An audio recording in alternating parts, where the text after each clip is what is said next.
Hi there, I'm Rebecca and a really warm welcome back to my channel, Created by Rebecca. This is the final video in the DIY Diamine ink advent calendar. Let's get started.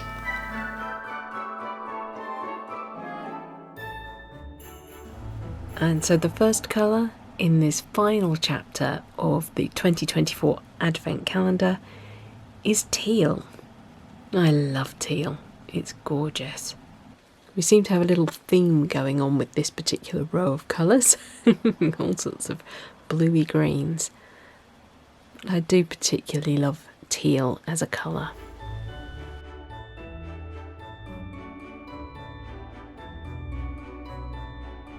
I'm using my glass dip pen to write the name here because it's nice and short.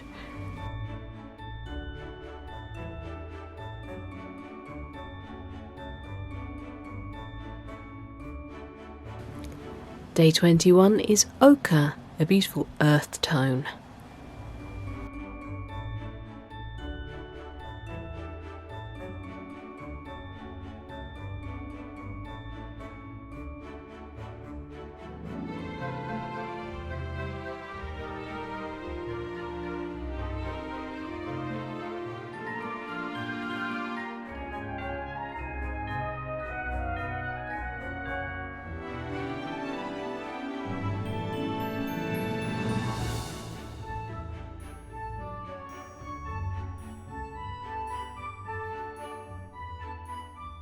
Day 22 is ancient copper.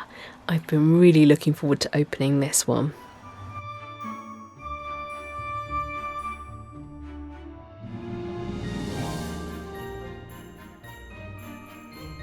Somehow it's all the colours of autumn.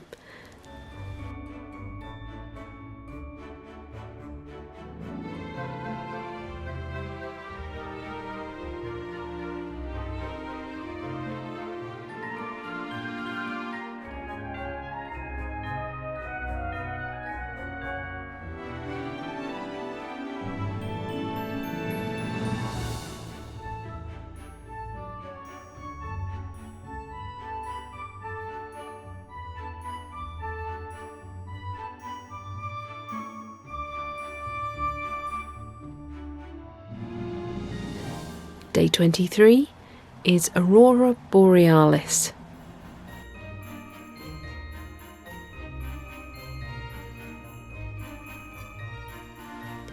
Now this doesn't really make me think of Aurora Borealis at all, but let's see what it looks like when it's dried.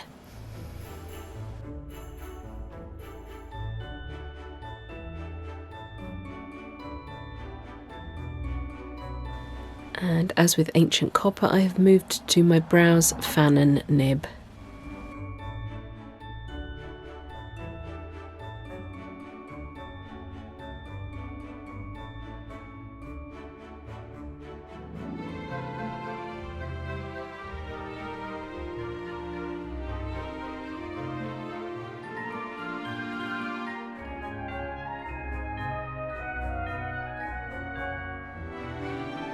Day 24, Christmas Eve, is Tyrian Purple, and if you aren't playing the theme to Game of Thrones in your head,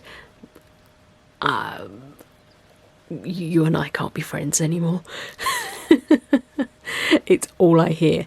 I read Tyrion, I think Tyrion Lannister.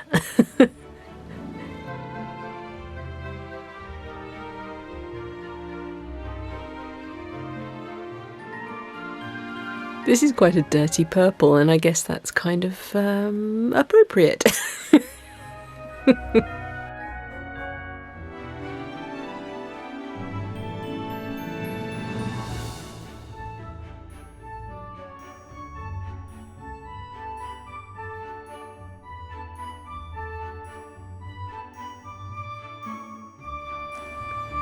And day 25, Christmas Day. It's another Shimmertastic, it's Golden Ivy. Of course it is, a perfect colour for Christmas Day. It's a gold cap, which means we have gold shimmer. Let's get that moving. and get it on the paper.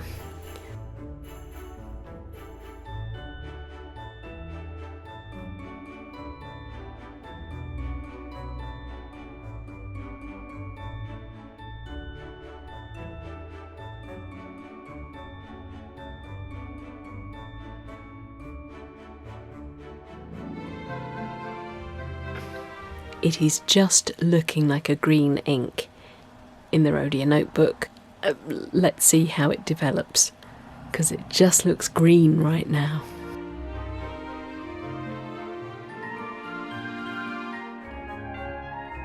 And I'm going to my glass dip pen so that I get all that lovely gold coming through in the writing. And in my head I'm hearing Manfred Mann sing Poison Ivy.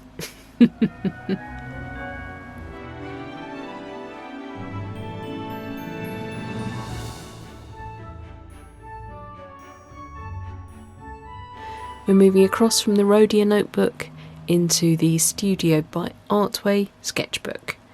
And we're doing those lovely big messy swatches.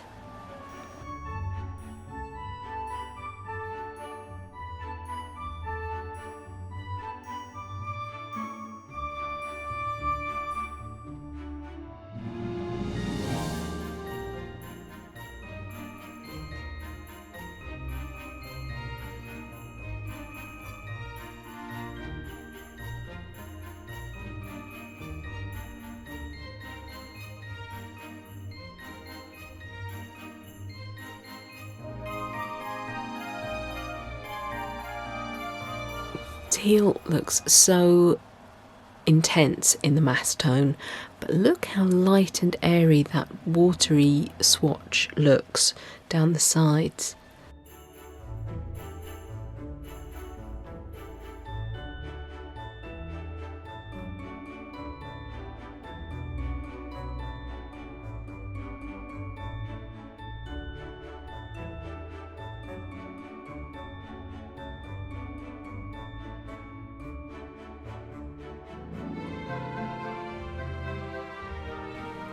Diamine ochre is a wonderful earth tone.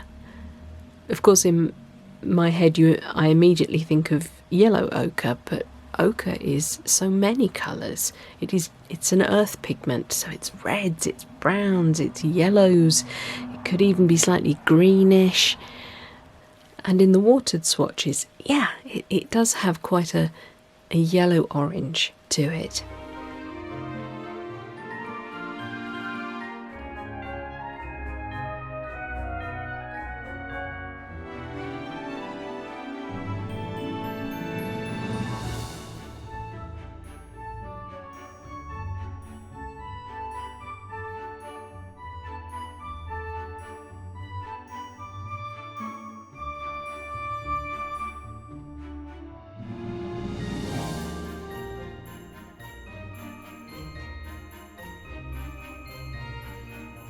Ancient Copper, by contrast, is quite red leaning in the watery swatches.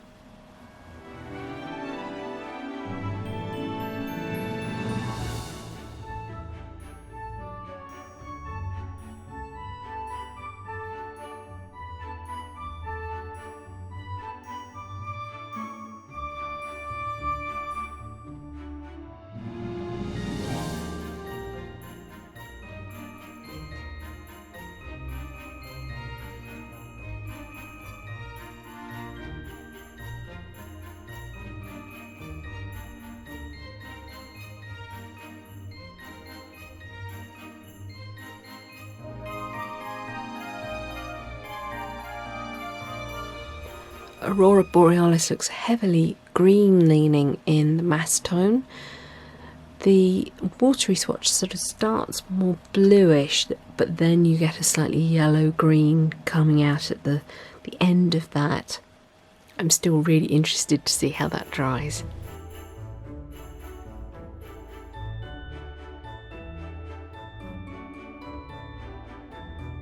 Here we are again with Tyrian purple. And there goes the theme song again.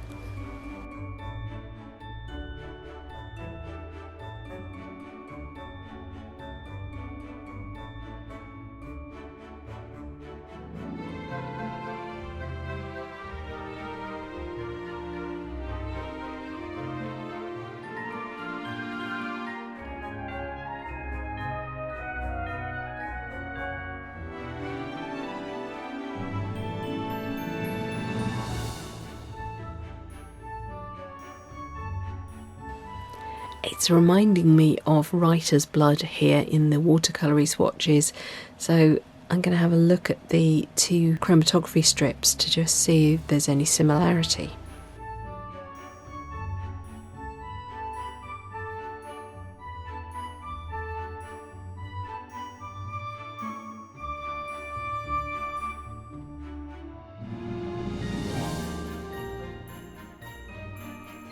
And day 25, Golden Ivy. This swatch has dried really quickly and that gold pigment has really pushed to the front. It's beautiful and it's quite foresty. Well, I guess it would be. Ivy green is a very foresty colour, but the watered down swatches don't look like that.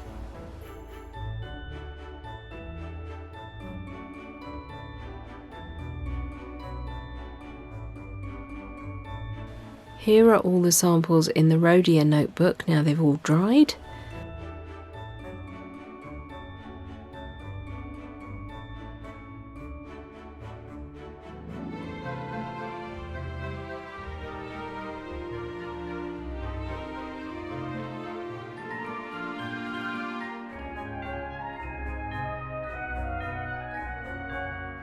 Most of them are showing quite a lot of different shading. Tyrian purple looks actually quite flat, apart from where there was a much lighter application.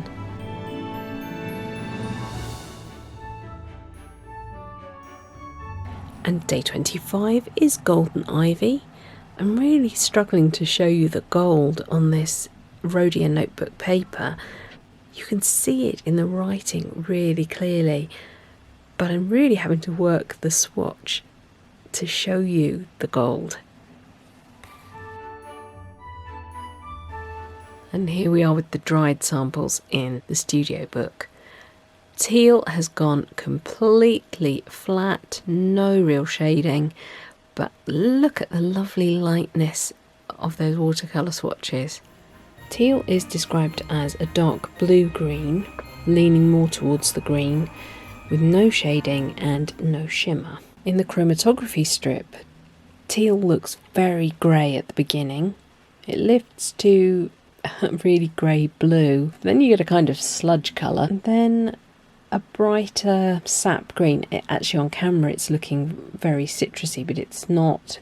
And it seems to end with a cobalt blue, maybe an indigo.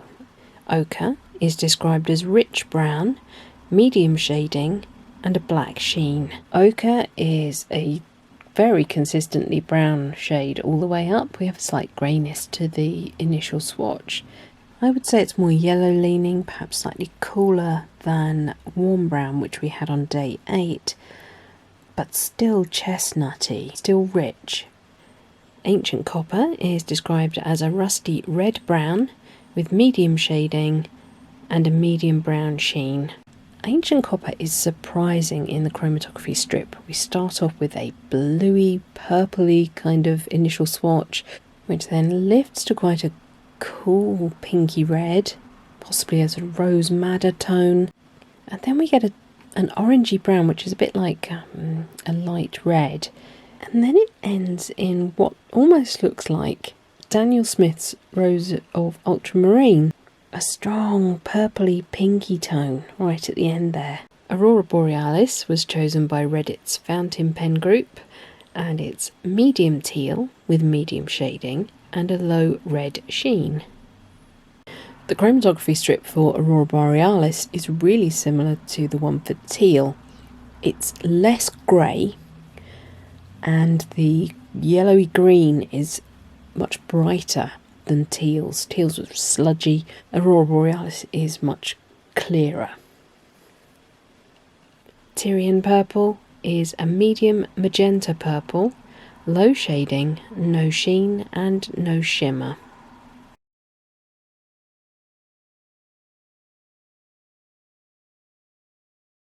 Tyrian purple is so grey at the beginning.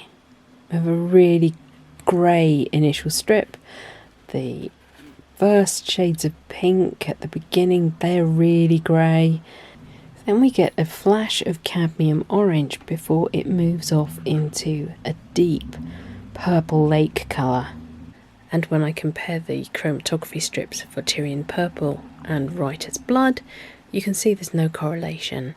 Golden Ivy is from the 2017 Shimmertastic range and is described as dark green with medium shading, a medium red sheen and gold shimmer.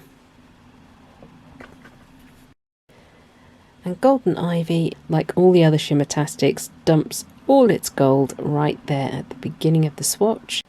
There's a faint trace of a cool green at the beginning of the colour, then that lifts to a brighter, more citrusy green, and then we end with a really punchy phthalo blue with a dark edge. Now we'll continue writing the rest of the lines for the Boar's Head Carol. The boar's head in hand bear I, bedecked with bays and rosemary. So I pray you, my masters, merry be, quod estis in convivio, caput aperide ferro, redens laudis domino, caput aperide ferro, redens laudis domino. The boar's head, as I understand, is the rarest dish in all the land, which thus bedecked with a gay garland, let us servire cantico, caput aperide ferro, redens laudis domino, caput aperide ferro, redens laudis domino. Our steward hath provided this in honour of the King of Bliss, which on this day to be served is in reginensi atrio, caput aperide ferro, redens laudis domino, caput aperide ferro, redens laudis domino. And now all the lines are written. I'm just going to go ahead, trim down all the chromatography strips and stick them with an acid-free adhesive into my sketchbook next to the lines, all in their order.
So there we go, 25 incredible ink colours for me to play with for a very long time, I would imagine. You can see them all behind me on the lovely stand that my husband made, and yeah, I think I made some really good choices there.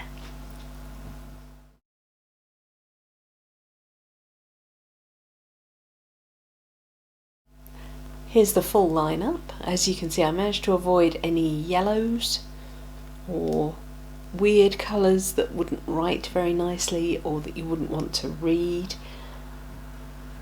Yes, I've been quite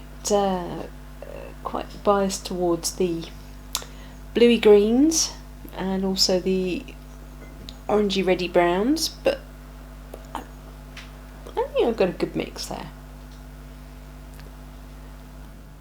Right, that brings my 2024 DIY Advent Calendar to a close.